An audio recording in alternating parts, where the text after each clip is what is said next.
lại he bị lấy cọp thang gió nào relief camp anh nói lần xí xiềng lạ thế anh tôi he hậu tăng buông lấy các vật tiếng lại lấy cọp hen mình đâm nhầm thật té lại hoa sạ hen lại he pu mai câu tẹp cô và đúng hạn thế anh lại cái không chứ cái area lâm pi vang he mong nghe lại. Wow, masa sangat tuan nas ini. Welcome to Imphal. Imphal lu deh. I'm going ke. Lai le, kho kem si lam khai. Tui ni veng hin tui ang ni be ni nge guys. Abang lang pa khu, tui lang khu. Akhoh teu de ngai ya khu lang khu adibu hen. Jong le la song len he, lang he.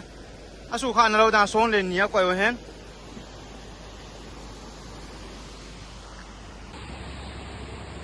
Cái giá nằm thế anh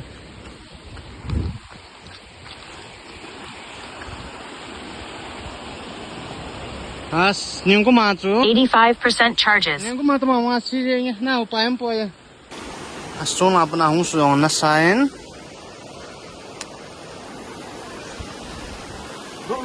Ê ngô. Ê, sao vậy hả? Sao mà sao vậy? miệng về không cái tôi nhưng mà lẽ không về họ sum cả lá đấy. Thì cả tôi đi nghe khó he.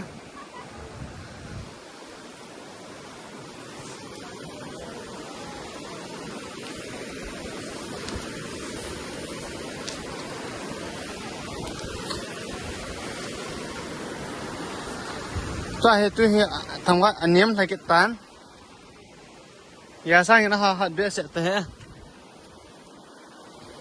Hello, lên ở Moscow tụ càng lấy bạc, em nung ai đấy he, cho sẽ tuyên hồn là cái mua vàng hung lụt đấy guys,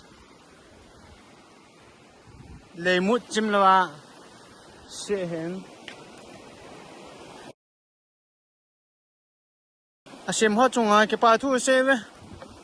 Tua aset vangin na yang le sanction sung krol nga ho in kisem jan na la wang ho ji ding hen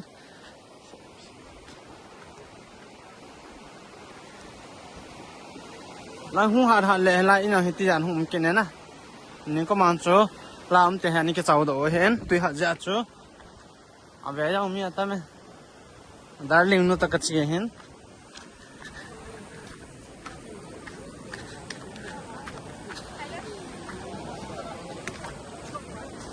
Hello darling. Start na ngay. Hiểu hay. Một cái chân. Nó cái lẹ ta năng nè. Cái cặp cha không lẩu lấy nè. Cái này gọi là cặp gì ngay.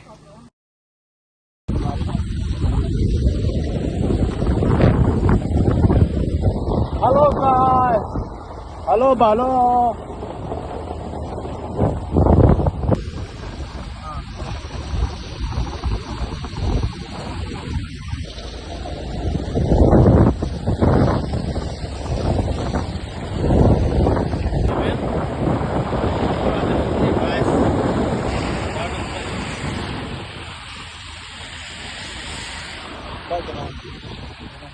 Hả?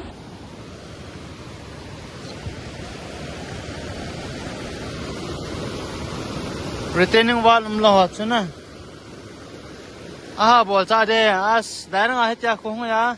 Ang si chu kho chai de nga ban helang se si ha kho ke de.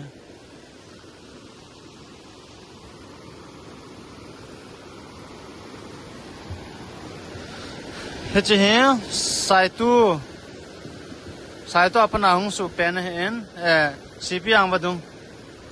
Si CP ang badung bo na la ya. In hi cha chi in hi ha in hi mai the na mi chen na in hin ngo sta te hai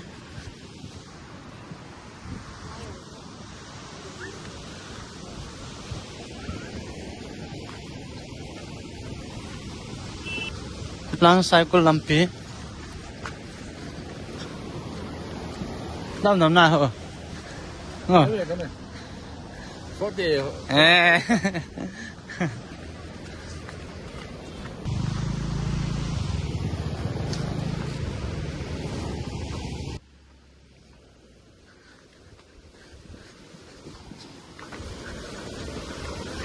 Wow! Hello guys, we are here. Hati cahingin. Lahir ke classmate James tani. James lah dia nu, amani nu pak umur nu hin. Mai nu ciken tein. Ini hin amai yang anu abe panin. Ini long atom hau le jing tan. Apa macam tu poin kalau tani kau classmate James tani nu pak umur nu ya. Ini hal. Kau wah kai lah ding. Pun sat tabong ai tayen na thei de loading ai tayen tu hin wang eo nong ha su se thaben eo na phaya ta te ding ni ho he pathenong se za len okay helai ka he chan he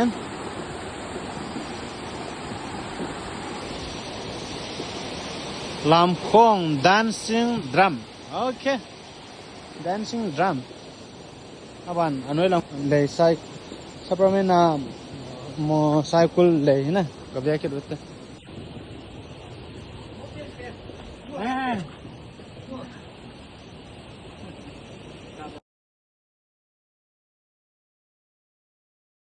cycle lang che de ho phaya ke su hospital cholaya sa de tan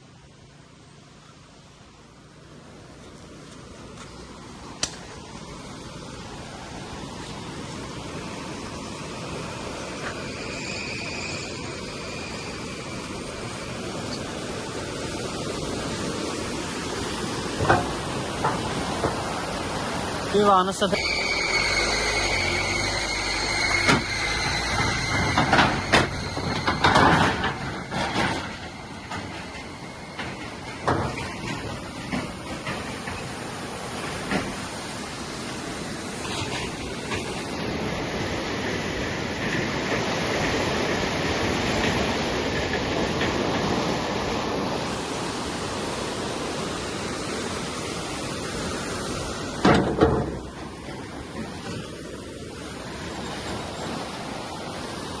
le ne che se sai phaisung thong de he le na muskil to kang le pak thong de he kang le pak yai frani yam yai frani nungai ni ko hello guys elang ga now chan se boven site for project under cookie Christian church la ke se hospital di che he ti ya la sa de ti hen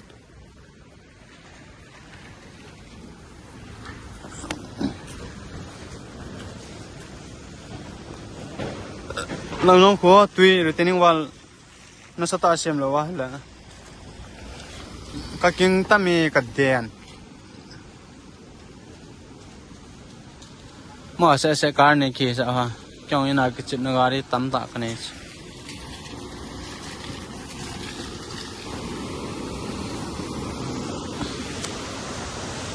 lai la police station mai hijingen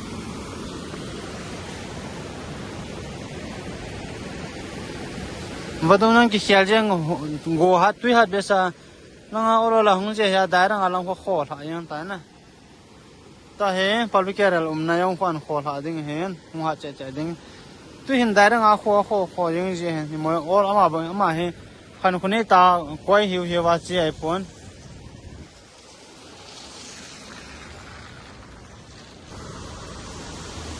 chikita kena gamnom sapramena